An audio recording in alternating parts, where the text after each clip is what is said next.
Hey guys, well I've come out of the shed away from Lance long enough to do a final rundown video on our Titanium Hardcore ATX after nearly 20,000 Ks, pretty well right around Australia, including covering about 3,000 to 4,000 kilometres of corrugated roads. We've had a lot of requests for this video, so it's time we get into it and really share with you guys the good, the bad, and everything in between. So if you had followed along in our travel series, you would have noticed that we did lose the van off the back of the car just coming back from Arnhem Land. That was a really scary situation. We did not damage a single thing on it. I couldn't believe it. Even the Stone Stomper survived. Super lucky like that. The DO35 survived that as well. We've got a couple of little nicks and scratches in the plastic. Look, we were really lucky with that, and the van and the hitch and the Stone Stomper held up really well. We run Rocky Mount bike racks on the front of our caravan, which we do sell on our website. That is a shameless plug, I know, but we only do because we believe in them and they are so good. I doubt these were ever designed to be on a corrugated Australian dirt road, but they held up really nicely. We had 4 bikes in them at all times, and 100% would use them again ourselves. On a side note, we did have the van on the beach more than I thought we would. We were really impressed with how the Land Cruiser towed 3.5 tonne on the beach. I'd never towed something that heavy myself on the beach, and once I learnt how low you could go with the tyres with that kind of weight, it did actually do quite well. In saying that, we did get heavily bogged one time. We had 1 set of max tracks. If you're going to tow a heavy van on the beach, at least 4 max tracks is a must, and we found a spot for them on the van. These are only cheapies. Look, you very rarely use them, and I have 2 in the car at all times. So yeah, if you're going to tow a big van on the beach, get yourself at least 4 max tracks. We learnt that the hard way. Everything else is, you know, a lot of things on this are like other caravans. I'm only really going to cover what's unique to this caravan and what broke and what we really loved. So we did have a Webasto diesel hot water system. I would not have a camper, caravan, anything without a diesel or gas heating arrangement. I've spoken to a lot of people with gas. They can't fault those either. But for the price of what you pay for caravans and, you know, quality camper trailers these days, that little bit extra to be warm, especially if you've got kids, we use that quite a lot. Moving back, we originally really were attracted to the ATX, not only for the suspension, but for the higher tunnel boot. We stored all our tables, chairs, a little ladder, so much in there. Miles of storage. We really didn't fill it. We really used the small toolbox on front, and we've got the smaller toolbox, not the ATX box, as a utility box, including storing an extra cassette for your toilet. And that's also a must-have, I believe, especially if you've got kids. We have 2 girls, including my wife. That's a lot of women to go to the toilet of a night. So guys, you'll understand what I mean. And that second cartridge is 100% worth having. Moving back, the way we designed this van, we ended up with a second tunnel or semi-tunnel boot behind the main tunnel boot. This was really our cellar. We put anywhere from, you know, 7 to 8 cartons of beer in here. I mean, that sounds excessive, but when you want to go off the grid for quite a while, and beer is really, and alcohol is really expensive in some remote places, we really utilize that. Not only for that, but for bulky items like extra toilet paper and packets of chips and snacks for the kids. That was awesome. Really used that a lot. We had 3 water tanks, which is pretty standard, and I would say don't ever bother putting any more than 3 water tanks in. All you will do is lug water around you'll never use. We had the 3 in the van, 100 litres in the ute. 100 litres in the ute, I reckon we probably could count on one hand how many times we really needed that. We ended up using it as a bit of a luxury and sharing more than, you know, what you could get away with, because at the end of the day you're supposed to be out there camping. I know when you're towing your house around behind you, that's that line's blurred, but 3 water tanks, so about 260 litres of water thereabouts, more than enough. The vents on the fridge is a titanium thing, and that is fantastic. So obviously just lets the fridge breathe and run more efficiently. I haven't seen another caravan manufacturer do that, and I think that's really clever. And obviously once you close them off, you have no dust ingress. So this does have ATX airbag suspension. Obviously being an ATX, the suspension and airbags I could not fault. They were fantastic. So this has hydraulic disc brake system, and I was a little bit naive in thinking that, you know, I should never break a brake line like you do in just a normal electric setup where that little wire gets snapped off by stones. Look, it happened to us. We busted a brake line, obviously a rock hit it, and it snapped off the brass fitting right at the back of the caliper. Now when we did that, we're at Mitchell Falls, a long way from anywhere where you could fix it, so we end up having to travel for about 1,000 kilometres without brakes in the van. And if anyone's driven a 70 series Land Cruiser will know the brakes in that thing are pretty well useless. Luckily it's a manual. I had a lot of engine braking, and I really babied it back to Broome. So that's one thing. If you're going to make something a bit more complicated, make sure you've got the parts to fix it. If that was just a regular electric brake system, you could just join the wires back together and away you go. I've done it many times.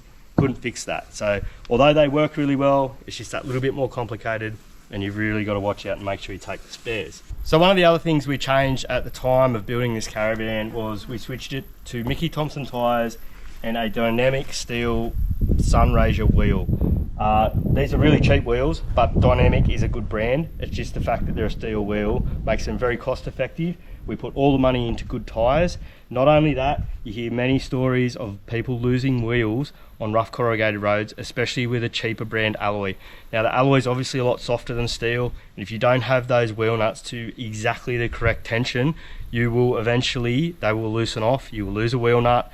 And mate, I've had nearly a wheel fall off in the past. I've never had it fully fall off personally, but I just don't think it would be something you'd really want to go through. Even if nothing major happened, you trying to find that wheel would be nearly impossible depending on what speed you're doing. They just get going and keep going into the bush. That is why it is so important, I think, to, if you're gonna have an alloy wheel, have a good quality alloy wheel and make sure you tension them properly. If you're gonna do a big trip, get yourself a torque wrench and tension them correctly.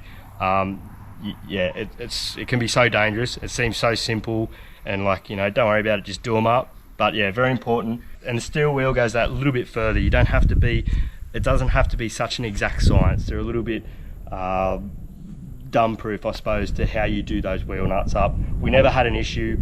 I did check them and walk around and check the wheel nuts. Never had a wheel nut come loose. So yeah, I would do it again. 100% would do it again. Good quality steel wheel and a better quality, the best quality tyre you can afford. Since that's the last thing that touches the ground. Right, moving around to the party side of the van. That's not right. Try again. Righto, moving around to obviously the awning side and where you live. We put the 2 tables on it, which seems like a really simple thing, not worth noting. Mate, it's one of the things we use most outside. When you are doing big days on the road and a lot of overnighters, you don't have to get the full table out. There's enough room there to sit in an induction cooktop, cook straight beside the van. Just generally sitting things, like having somewhere to sit things down. So yeah, if you're gonna put one on the side of the van, put another one. You'll use it 100%. Cartridge toilet, we stayed with the cartridge toilet. The composting toilet really gets some up and down reviews. And having kids, I think it's just, they're just there to do their business. They don't have to worry about where their business goes, that's literally what you have to do with the composting toilet. So keep it simple, second cartridge, which we spoke about, that's all we need, I think, and we would do that again. Righto, when we spec'd this ATX up, we deleted the kitchen. We have had an external kitchen before in a camper trailer, and we loved it, but in a camper trailer, that's the only cooking or washing up option you have, rather. In a caravan, you got your sink inside. We've always thought and still believe if you had the option to wash up after dinner inside, out of the bugs, let's just use that. We don't need a sink outside. We don't need a gas cooker. We use a little induction cooktop. That's the beauty with these caravans and all the power systems. So what we opted to do was, instead of having the Weber in the front toolbox, which you can only have a baby Q Weber, we put it in the tunnel boot and off-road down under make a slide that suits a baby Q and a Weber 2000 and a Weber 2200, which has the higher lid.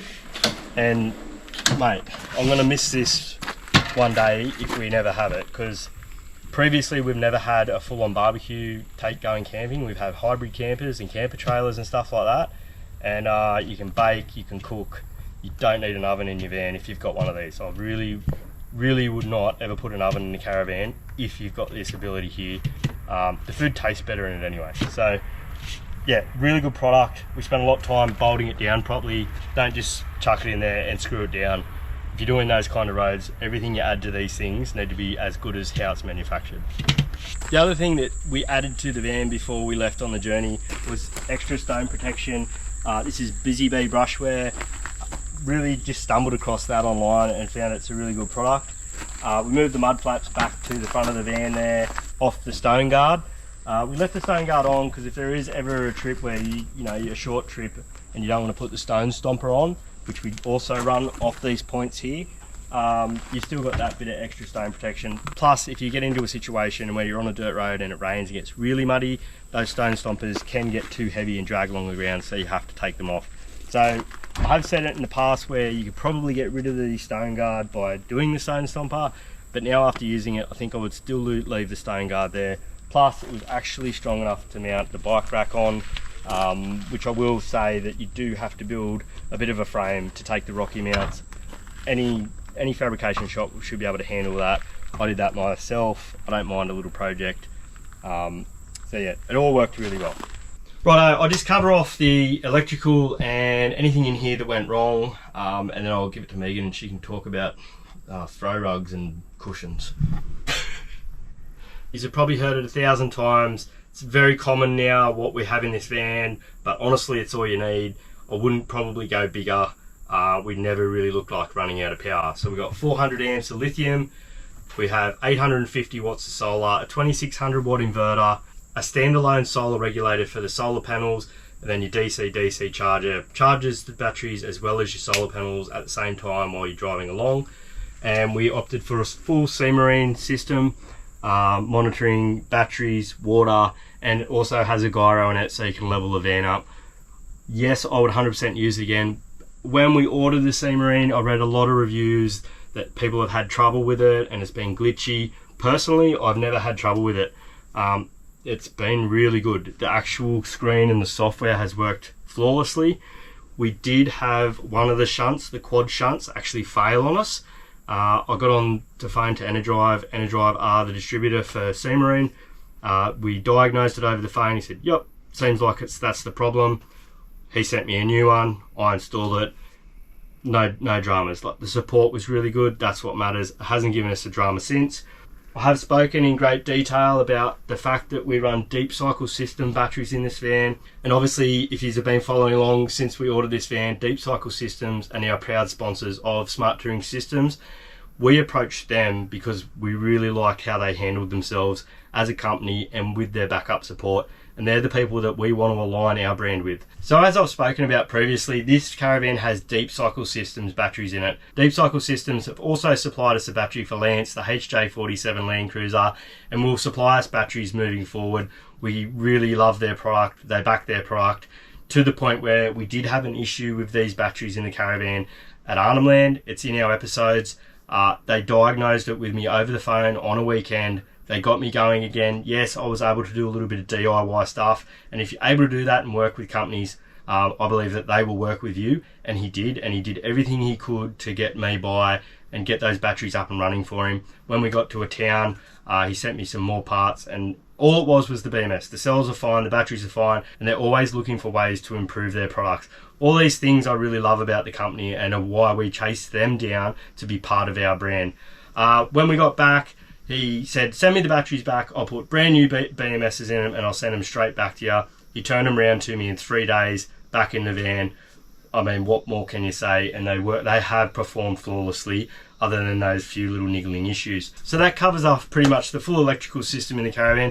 The other thing we changed at the time of order, or rather stumbled upon, was this massive fridge, 280 odd litres.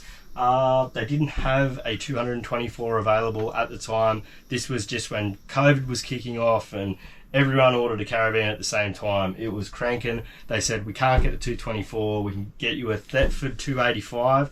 And in this size caravan, which I mean, this is small as far as caravans go, 19 foot, why not? Yeah, why not have as much fridge as you can have? It's a 285 litre, 12 volt fridge, but like I said, you got the power. Yeah, fantastic 60 litre freezer. Really happy about that. If you're speccing up a van, it's not really a big dollar option to go from the 224 to the 280. It's a really a why not. I did have doubts about the door, and I put a little bit of support in the door. It never broke. It never broke before I supported it, but just for some, you know, I really want to tell you what happened, what my experience was with this caravan and with the appliances. So yes, we have helped the door, being that the fridge is so big and so wide. You load that door up with, I don't know, maybe up to 15 kilos worth of weight. Everything has a breaking point. You can't just expect everything just to last. Like, it doesn't matter how much you pay for things, sometimes you can push them to their limits and they can break. So that was me being cautious. If you want to keep an eye out for something like that, I'm just sharing that with you guys. The other thing we had trouble with was the air conditioner. Truma air conditioner died before we even left for the trip. It is well documented on Facebook and forums that they do have a few issues with these.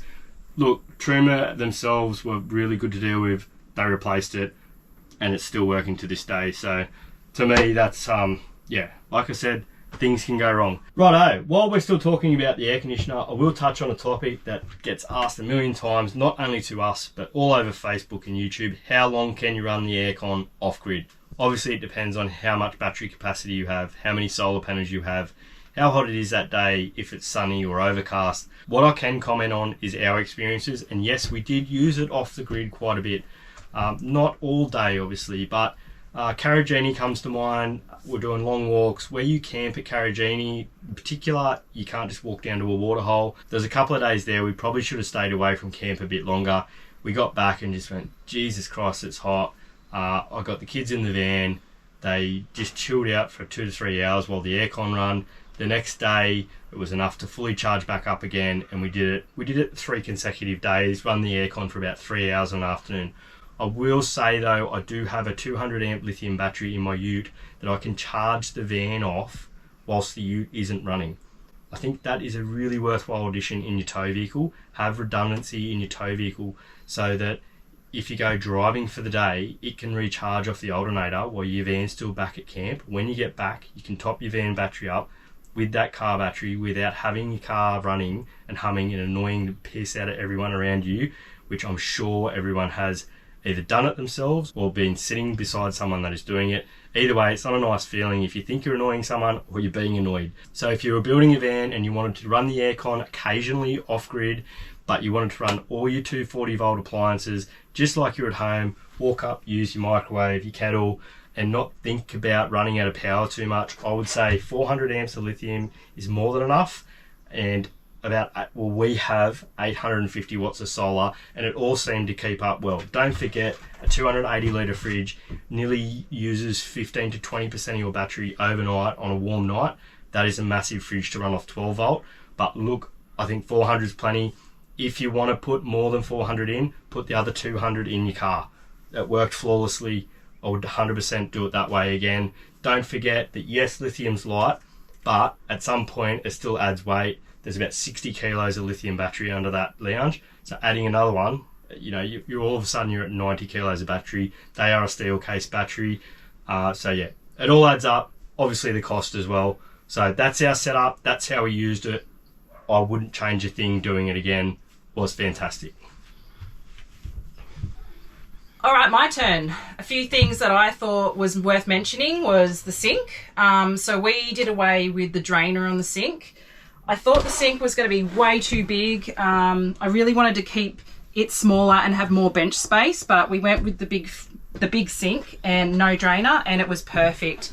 It just makes it look a lot more bench space. You know, otherwise you have the big black drainer there. So we got rid of that, and it was perfectly fine. I just used one of those Kmart $5 drainers on the side there, and honestly it's fine. Yes, loved having the kettle, the toaster, the blender. It all came with us. The induction cooker, which we could use inside or outside, really, really great. If I was to do this kitchen again, I would probably go away with the get rid of the grill altogether, have another drawer there, and I'd actually get rid of the whole cooktop and just have a double induction cooktop there. So nice and simple. We hardly cooked inside really. Having the microwave was a godsend, because there was so many times when it was a quick dinner, packet pasta for the kids.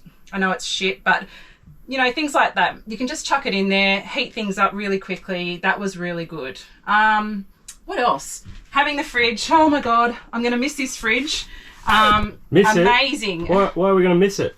You're giving the game away, love. Oh, shit. Another thing, the fridge. Love this fridge. Love this size fridge. This freezer space is incredible. We could put a month's worth of food in that freezer, and you could still put, so much food in the fridge as well. So definitely loved having the bigger fridge, but I was worried that it would cut into the kitchen bench space. With the kitchen bench, and this is what a lot of people go, have a big kitchen. This was plenty of kitchen bench space. So you've got about 1 metre there and only, 300 mil there. It was perfect for what we needed. It was all we needed. You've got obviously the table over here, so I could prep, meals here, cook over here if I needed to. Not that I did cook in here very often, but prep over there, have your plates here. It was seriously the perfect size. I would imagine having a bigger van, it would be huge and maybe too much space, I don't know, but this worked perfectly with all of us in here. It was fine, no worries. So another thing we did too was we took out the washing machine in our build. We wanted to keep the plumbing there so that if we ever thought we really needed the washing machine back in here, we could always just put it back, or for resale, if someone wanted this van but wanted the washing machine, you can always just purchase one and put it straight back in. So down below, we actually just had, you can see past. We'll have a look in there. Yep, pretty empty at the moment, but we kept that as just space for dirty washing, and that was all that was in there. We have heaps of space in this van, so I really think this is a great size for the 4 of us. We had ample amounts of storage space for clothes, games, books, heaps and heaps of space. So down below here, I'll just show you these drawers here. So, there's some undies in there still. But this little drawer here had both the kids' undies and socks for the whole 4 months, which you don't need a lot anyway.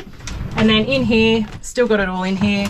Books, speakers, walkie-talkies, all the kids' play stuff in just one really handy drawer down in there too. So that was all we had for that. And then obviously up in there, I probably wouldn't do the pigeonholes again. They're too long and narrow. I'd actually just have the shelves straight across. We didn't need the hanging space. We didn't really take much things that needed to be hung up really. So I'd probably go away with that and just have the shelves there. Open the door, shower and toilet, showers in here. Worked fine. Obviously, it's a small area. It's not a big ensuite like some of the vans, but it was perfect for us. So good to have a shower and toilet in your own van in the middle of the night. Awesome. I was a little bit worried about the red dirt staining the bottom of the shower, but it's come up an absolute treat. I use Norwex. It's like a paste. It's all natural. I probably wouldn't put bleach in there. I don't know how that reacts with the shower floors or anything, but just a really sort of light scrub, and it came up beautifully. The black pack in the van, I was worried about all the sinks and things getting really pasty and chalky and stuff, but honestly, you wipe them out, and I would do it again, even though Adam said he probably wouldn't do the black pack again with all the toothpaste that gets stuck in there. But I love the black pack, and so glad we did that. So, and before you travel, throw the plastic plants in the bin. I didn't win that battle. I didn't win that. We didn't take any plastic or artificial plants on the trip. I did win the throw cushions. So I had just the 2 throw cushions on the bed. I know this is just trivial shit, but I had just these 2 on the bed, and they were really handy for when we had movie nights, and me and Adam had the pillows at the back, and the kids just sat in between us with another pillow. So they did come in handy. They do serve a purpose. Skeptical. We didn't take a throw rug though. That was just another rug we didn't really need, especially when we were in the hotter areas of Australia. The cupboards up here is where Adam and my clothes went, and that was plenty of room. If you travel like us, you generally wear the same things over and over again, and you just pack clothes that just stay in the back of the cupboard. Yeah, no, I packed lots of clothes, and I didn't actually wear a lot of them. So I'm seeing a lot of vans coming out now with the east-west bed, which for us was just great, wasn't it? Like it didn't phase us. We don't have a side, so it was whoever was in first was over there, or vice versa. It doesn't it's not a fuss for us. So no, I think the point is, if you could have a north-south king bed in your caravan, that would be fantastic. King size would be awesome. Yeah. So just to add to that, I think the point is, if you could have a north-south king bed in your caravan, how good would that be? But it's just totally impractical. Yep. And we believe a north-south bed of any size is impractical because it makes the van too long and too heavy.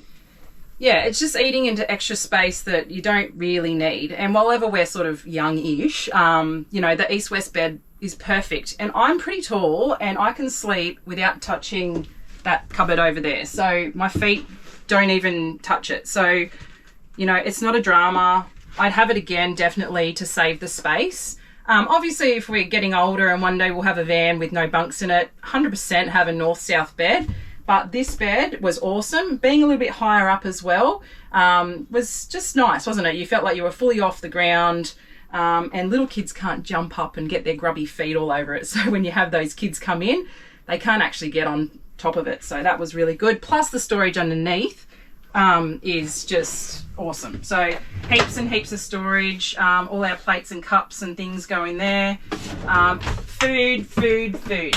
And also up here, more food storage there and there as well. So big cupboards, plenty of room, never had a drama fitting food in, never ran out of food. We were on the gib for 2 weeks and never bought, I think we bought a loaf of bread and that was it in 2 weeks. So that's pretty good. Just to go along with what Megan was saying about the storage, I really want to note something that you see a lot of things in caravans like pull-out pantries and really tall pantries and things like that. Look, it's really nice in a house, but in something that's barreling down a corrugated dirt road, having your storage as low to the ground as possible, especially for cans and heavier items, that's what we use those drawers for that Megan pointed out. Everything really light went up high. Look, I've got a carpentry joinery background. I wouldn't put a pull-out pantry in my kitchen, let alone in something that barrels down the highway. I know that sounds harsh, but you will eventually have problems with it. Keep it simple in a caravan because a lot of these things aren't designed to be rattled to pieces, especially in a caravan that you're going to do corrugated roads on. Do you fit much in those little pull-out things? I don't know. Edit. Just going back to the bed thing again too, I would never buy a light coloured doona either. Keep it dark. Well, this colour was actually awesome for the outback and, all the red dirt. So, as we hinted a few times in the video about, we loved that and we had loved this. And we're going to miss that and miss this. Yeah, we are selling this caravan. This van is for sale. We're really sad to see it go, but we need to move it along because we have some exciting news moving forward. Our adventures for smart touring systems are only just getting going, and part of that is selling the caravan and getting into a new caravan. Or is it? Say, maybe. Don't give too much away. Anyway, look, we're really excited to get this onto someone that will enjoy it as much as we did. It really will just come with everything that's in it, including the barbecue. So if you're interested, just drop us a line, send us an email. It will be listed on the Titanium page as well, probably on Caravan Camping Sales eventually. And if there's not a comment at the top pinned that says the van is sold, it is available. And as always, thanks for watching. You only live once. Get out there and enjoy it, hopefully in our van. Cheers.